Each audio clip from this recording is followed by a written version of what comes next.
This week would be a perfect time to take you through my sourdough routine because I haven't made any sourdough in probably 2.5 weeks. It hasn't been fed in 2.5 weeks. Nothing has happened in the last 2.5 weeks except for busyness, sickness, and lack of flour. So all those things combined have made sourdough not happen. So I have 2 containers. One, I'll show you in a minute. This one I took out several times in order to feed it and kept forgetting, and it's gotten quite funky. I'm not even gonna bother using that. I'm gonna dump it out and wash it really good. It's gotten a bit pink and definitely smells not like sourdough is supposed to smell. This one has a good 1/4 inch of hooch on top. It's my discard jar, which was supposed to be tortillas and never got around to being tortillas because I ran out of flour. So I'm going to dump the hooch off, scrape the top layer off just because it's a bit old and funky. It's been sitting with the hooch. And then I'm going to spoon some out into a clean jar and I'm going to feed it. So I use these jars. They're the same size. This one's an applesauce jar. This is a sausage jar. Sausage jars are more typical. This is a random one I have. But I like them because they have relatively straight sides and the lid can go on a bit without actually sealing. So I can screw it on enough that I can hold it, but it's still wiggly so that the air can pass in and out because sourdough creates gas as it's fermenting. So you want to make sure that that gas can get out so that your jar doesn't kaboom. So I am going to show you what these look like. And then I am going to pour the hooch off and spoon some in here and get it fed. All right, here's my 2 jars. This is the funky one. You can see it's a little pink, and I promise it stinks. This one smells very strongly of alcohol because that's basically what this is on top. People usually call it hooch. It's just a byproduct of the fermentation process. So I'm gonna get rid of the funky one and I'm gonna dump the hooch off. This one's going, this one's staying, and this will be the new batch in my nice clean jar.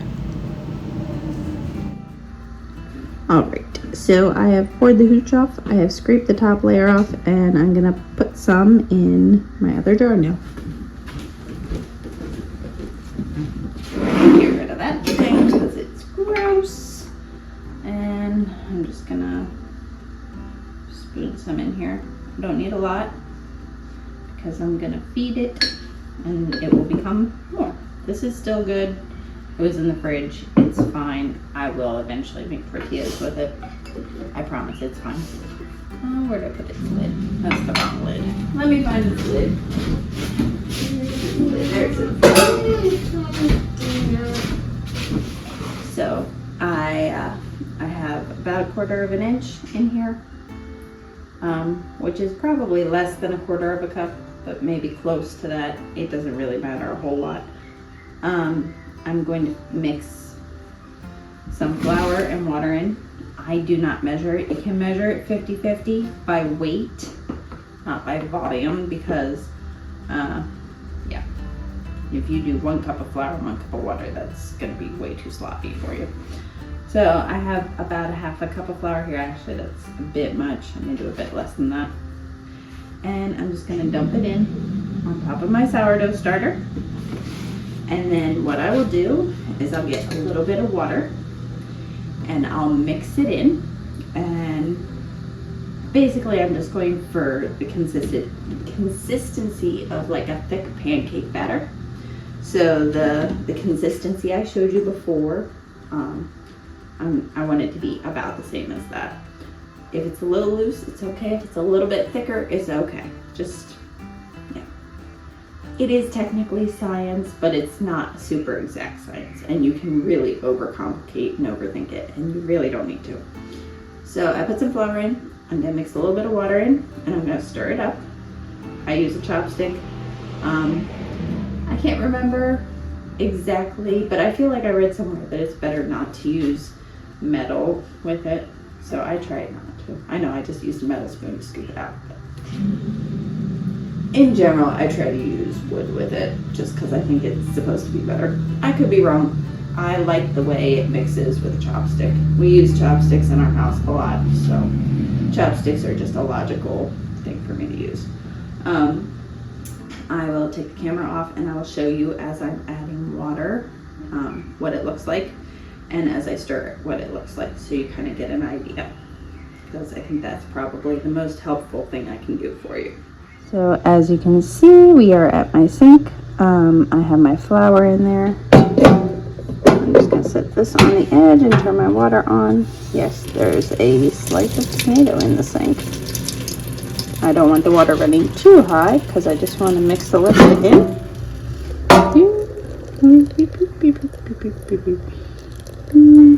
That's probably good, maybe a bit more.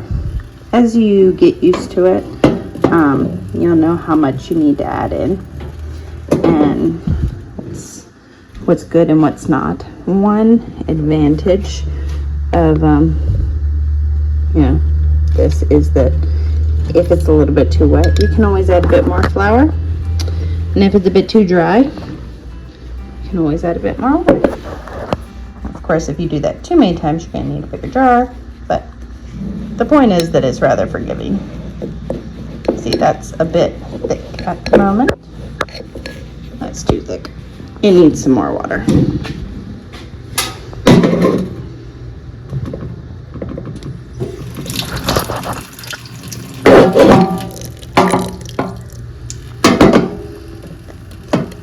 That's probably good. I'm going to give it a good stir, and then I'll show you what it looks like, because I can't really stir it while I'm holding my camera at the same time. All right, I've got it stirred up. You can see that kind of thick pancake batter consistency. It could be a little looser, but right around there is good. Usually mine's a tiny bit on the thick side. Ooh, there's the wood splitter. Sorry if that's noisy. I'll try and talk a little louder. So that's there, and I am going to just sit it in a good spot with the lid lightly on it. And tonight, before I go to bed, I will feed it again. I won't show you that, but I'll feed it again, probably in a similar way, so that I've basically doubled it. So when I feed it again, it'll be about double what it is now. Okay. And then hopefully tomorrow morning, before we leave, we're going to Pennsylvania. Before we leave, I'll feed it again. And then tomorrow evening, I'll pour off half of it, and I'll feed it again tomorrow morning, which Sunday morning. And then Sunday night, it should be ready for me to make bread, which I will bake Monday morning. Hope you followed that. This is me bringing my starter back to life, though. So normally I would just feed it in the morning, let it rise all day. Roughly, it depends on the temperature of the house, but let it rise all day until it has peaked, and then I would make my dough and let my dough sit overnight. So I will be back. Like I said, I probably won't show you all the feeding because I probably won't remember to. If I remember, I'll stick that in. If not, you'll see me when I'm ready to make dough Sunday night. So I'll be back later in a couple days. A couple seconds for you, but a couple days for me. All right, so as you can see, it hasn't risen a whole lot, but there's definitely a lot of bubble action going on. It's been probably 7 or 8 hours since I fed this earlier. It was very, very weak. I know that. So it's going to take a couple feedings to get it really going again. But there's lots of nice little bubbles in there. So I'm going to feed this, and it'll probably be about double what it is in the container. And then I'll feed it again in the morning before we head out. And we'll see how it goes. This is next morning. You can see it's doubled. Alright, so here's my starter. As you can see, it's dropped down a bit. It was fed yesterday and then put in the fridge. I think that's what I did. Yesterday was Saturday. It was a long day. So you can still see all the little bubblies. It's sunk a little bit. I'm gonna pour half of this off and feed it. And then tonight we will be making bread. This is Sunday evening, and you can see it is bubbled up nicely and doubled in size. So that means it is now time for me to gather supplies and get mixing. There are many combinations you could choose, but I will share the one that I am doing today. So you need a bowl, preferably something with a lid, a scale, measuring cup, starter, rye is what I have, bread flour, einkorn, and all-purpose. That's what I'll be mixing today. My recipe is here. I'll write it down below. There's 475 grams of bread flour, 350 grams of water, 50 grams of starter, and 10 grams of salt.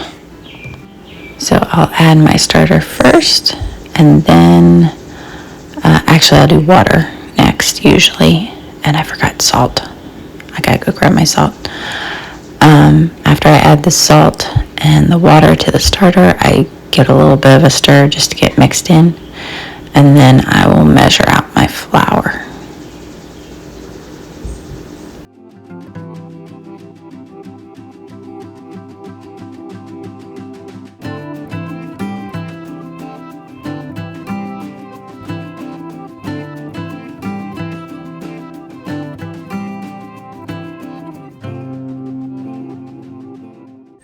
So the original recipe calls for just bread flour.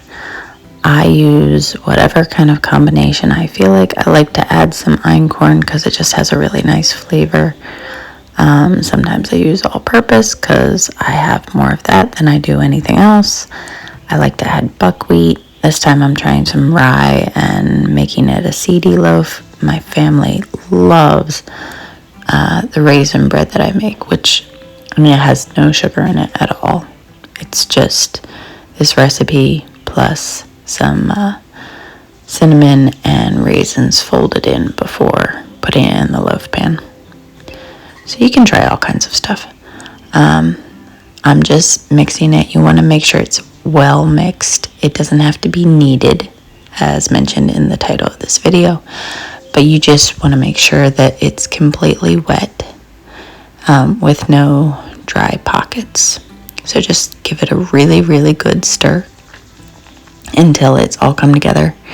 It will be a little on the sloppy side. It won't be like a smooth dough, like your kneaded dough. It'll be very sloppy and not particularly pretty.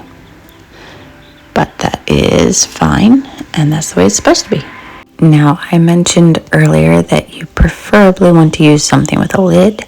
I use my KitchenAid bowl because I have this really nice, handy lid that just fits really well on the top of it. I got it off Amazon, and it has an air pressure lock. I don't think it really works. I just bought it because it was the cheapest one. So here's your raggedy dough. It is a little like a drop biscuit if you've ever made those. So I'm going to put my lid on the bowl just to get it sealed nicely. You could use a large Tupperware or Rubbermaid or whatever you have. If you don't have something large with a lid, just find something to cover your bowl with. After cleaning up a bit, I'm going to stick this in a warm spot to rise overnight, and we'll see it in the morning. So here it is, next morning, doubled in size. You can see the little bubble holes. And I have a loaf pan. I use glass. Obviously, you don't have to. I've not tried this in a Dutch oven, but you totally could. I will butter this and then sprinkle it with some cornmeal, just just to give it a bit of a texture. And then before putting it in the oven, I'll brush it with some milk. It doesn't sound like it'll make much of a difference, but I promise the milk really makes a difference in the way your crust comes out. So don't skip that part. So yes, my dish is buttered. And now it has some cornmeal in it. And I have just dumped this right in. I didn't knead it. I didn't fold it over itself or anything. I just scooped it out of the bowl and dumped it into the pan. Now I'm going to cover it for about 2 hours until it's risen a bit more. It's ready now. So I'm going to brush it with my milk, as I mentioned before. And then I will put it in my 425-degree oven for 45 minutes.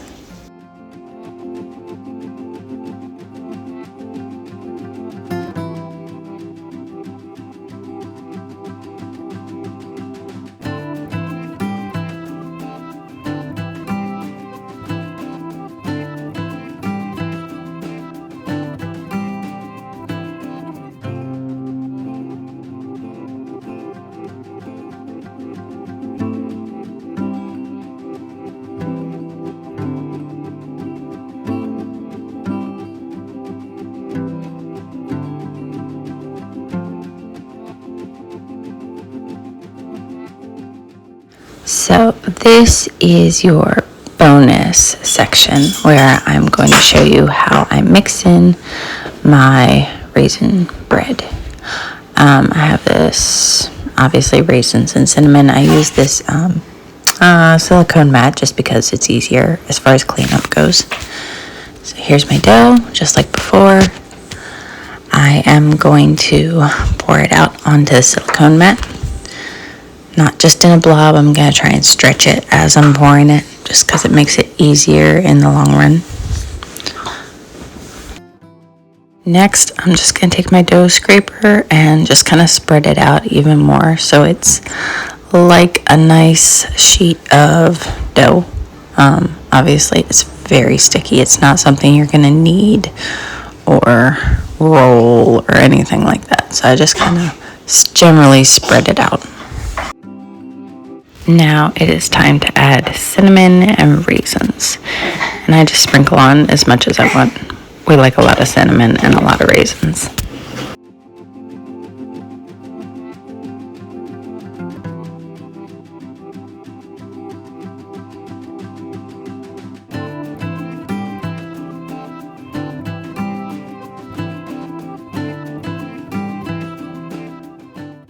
Now that that's done, I'm just going to take my dough scraper and kind of do a roll fold, if you will. It's a very loose roll, obviously, but it just kind of gives it that rolled look when you're done. Even distribution and all that. And then after I get it rolled and folded, I'm just going to pick up my whole sheet of silicone and slide it over next to my loaf pan and kind of roll it into the pan.